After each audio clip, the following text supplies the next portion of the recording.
America ने Venezuela के खिलाफ जो ऑपरेशन चलाया उसमें एक बड़ा खुलासा हुआ है। आपको बताएं, हमले में अमेरिका पर सैनिक हथियारों के इस्तेमाल का शक जताया जा रहा है। मीडिया रिपोर्ट्स में दावा किया गया है कि इस ऑपरेशन के दौरान अमेरिकी सेना ने एक बेहद शक्तिशाली और अब तक ना देखे गए हथियार का इस्तेमाल किया और यही वो वजह थी जिसके चलते वेनेजुएला के सैनिक पूरी तरह बेबस हो गए। खबर तो यहां तक है कि जिस वक्त ऑपरेशन शुरू हुआ वैसे ही वेनेजुएला के सभी रडार सिस्टम अचानक बंद हो गए और आसमान ड्रोन से पट गया। ऐसे में वेनेजुएला की सेना को कुछ समझ ही नहीं आया कि क्या करे और क्या ना करे। अमेरिकी सेना ने जिस सिगरेट वेपन का इस्तेमाल किया उसकी आवाज बहुत जोरदार थी, जिसके सुनते ही कुछ गार्ड्स के नाक से खून तक बहने लगा। इतना ही नहीं, कुछ गार्ड्स को तो खून की उल्टियां तक हुई थी।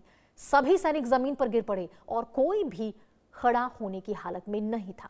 इसी आधार पर यह दावा किया जा रहा है कि निकोलस मादुरो को गिरफ्तार करने के वक्त और हमले के वक्त अमेरिका ने इस खतरनाक हथियार का इस्तेमाल किया।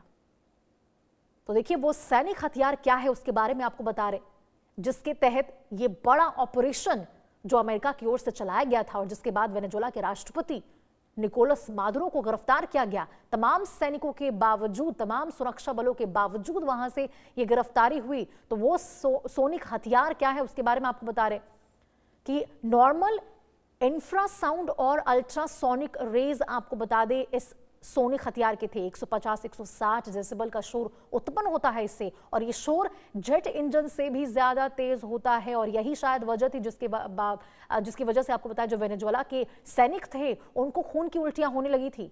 नॉर्मल इंफ्रासाउंड या अल्ट्रासोनिक रेज तेज होता है इसका। 150-160 डेसिबल का आपको बताया ये शोर उत्पन्न कर सकता है। ये शोर जेट इंजन से भी ज्यादा तेज होता है। इलेक्ट्रॉनिक ट्रांसड्यूसर से साउंड वेव सीक्रेट होती है और इसी के साथ आपको बताएं इसी सोनिक हथियार का इस्तेमाल, ऐसा दावा किया जा रहा है कि अमेरिका की ओर से किया गया था जब अमेरिका ने एक ऑपरेशन के तहत वेनेजुएला पर हमला किया था और वेनेजुएला के राष्ट्रपति मादुरो को अपनी गिरफ्त में लिया था।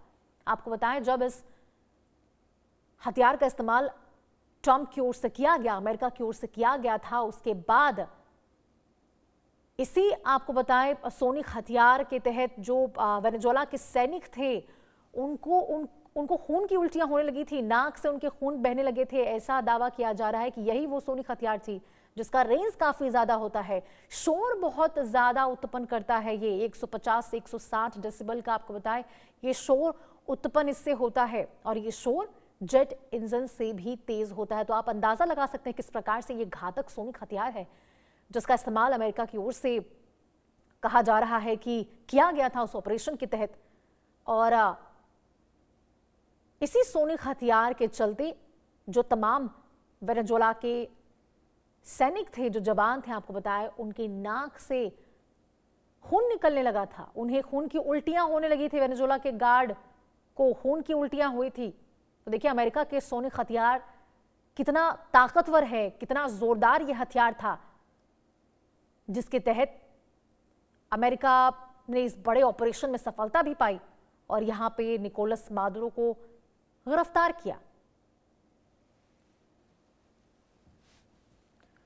तो देखिए, तमाम दावे किए जा रहे हैं कि अमेरिका की ओर से जब वेनेजुएला पर हमला किया गया था, वेनेजुएला के राष्ट्रपति को अपनी गिरफ्त में